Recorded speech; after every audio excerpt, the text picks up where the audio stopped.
The moment we stop pursuing the truth is the very moment we opened up the door for the destruction of society in ways we cannot even begin to imagine. My name is James Kaddis, and this is my story. I grew up in Southern California. My mom and my dad were both born and raised in Egypt. They immigrated from Egypt legally. My mother and father absolutely left their country so that they could have a better life for them and their children and for future generations. The childhood that my mom and my dad gave me was extraordinary. I have an older brother, a younger sister, and a younger brother. Arabic was the second language that we spoke in our home. It was the language that my mom and my dad spoke to one another. So as children, of course, we all spoke it.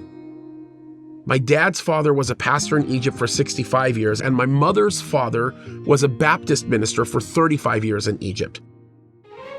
I did not make a serious commitment to Christ until I was 16 years old. I used going to church as a justification for me to drive my dad's car. It was a scam. I told my dad I was going to go to a different church, so I'd like to drive his car in order to do it. My dad let me. Of course, I want you to go to church. So I went to church. I went a few times. And then by the time I went to, I think the third or fourth time I went to church, I'm like, oh, I'm going to give this a try. Like, I really want to give my life to the Lord. I used to get really mad at my mom because my mom would pray for me early in the morning, 5 o'clock in the morning, Lord, save my son. I used to hear her, and it just bothered me. And then my mom told me, she said, James, I know because God told me you're going to be a pastor one day. Well, that made me not want to be a pastor. Like, I hated the idea. I hate the thought. And then a few months into me walking with the Lord, I just felt like this real need in my heart to just share my faith with somebody. And so that made me realize, yeah, this is what I'm called to do. I became a pastor 31 years ago. Yeah, and I love it. And I love every minute of what I do. People have all of a sudden become subject matter experts in the Middle East. These college students crack me up. Actually, sometimes just sadden me. They don't know what river, they don't know what sea, they don't understand the language that my mom and my dad were born and raised speaking. They don't know the culture, they don't know the background, they have no idea the stories. It's just amazing. We want to be noble in how we represent what's going on over there when we really don't understand what's really happening. By the way, can I just make this one comment? I think it's really important to say this. Did you know that the first Palestinians that ever existed in Israel were actually Jews? Like, when you start talking about early Roman history, okay, near the time when the Roman society started falling apart, the leader of the Roman Empire did not like the idea that there were Jews that were still in the area that we know as Israel. So he actually renamed that area Palestina.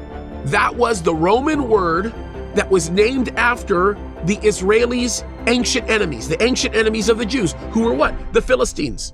So when they started calling people Palestinians, it was mockery to the Jews. So if you want to talk about Palestinians being in the land first, they were in the land first. They're right, they were Jews. My family back in Egypt, they were taught to love Israel and to love God's ancestrally chosen people, the Jews. The reason why they were taught that is because you cannot be a Christian who believes in the Bible and not love the Jewish people, okay? Because it's a directive given to us in the Word of God. If you love everything about God, then you're going to love His people. Now, don't get me wrong. You can have all kinds of opposition in your heart towards political maneuverings that are going on in Israel right now. And you can even not agree with some of the things that you're seeing happening. But if you do not support Israel and you do not support Jews, you are fundamentally misappropriating what the Bible is telling you. The nation of Israel is a God-ordained function of the existence of the Jewish people. It was prophesied. The Bible told us that the nation of Israel would be reestablished. American Israel, they were inspired by God. That's where they have something in common. Where they don't have something in common is this. God made a promise to Israel. He told Israel, no matter what, sun, the moon, the stars are around, you're going to be around. You're never going to go bye-bye. He didn't make that promise to America.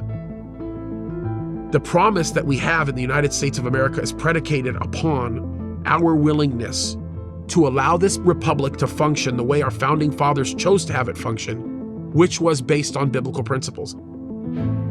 If the founding fathers can create principles based on the scriptures and that work for over 200 years, and us in the last 5 years decide to go in a completely different direction and we're on the precipice of losing it, Don't you think we should learn something from that?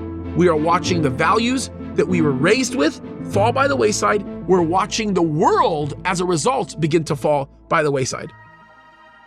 Truth is important because if you don't have truth, you don't have the foundation to function, right? Empirical data, as we know it today, is founded on truth. The moment we stop pursuing the truth is the very moment we opened up the door for the destruction of society in ways we cannot even begin to imagine. Because if truth is no longer a standard that we can go by, we no longer have the ability to be able to understand or determine where something is founded versus where it's not founded. And you can always track the destruction of anything back to an abandonment of the truth. America is at a very pivotal moment. We're going to lose this battle if we don't start on the correct foundation. And the foundation is the pursuit of truth and allowing the foundation of truth to build everything that we're fighting for. Because if we don't have that foundation, we're dead. We're dead in the water. We lose. The republic is gone. America's worth fighting for. You darn straight it's worth fighting for. We need to support Israel, fight for America, and stand for truth. I want to personally thank you for watching this video, and it's really important that we keep these videos free by making a tax-deductible donation to PragerU.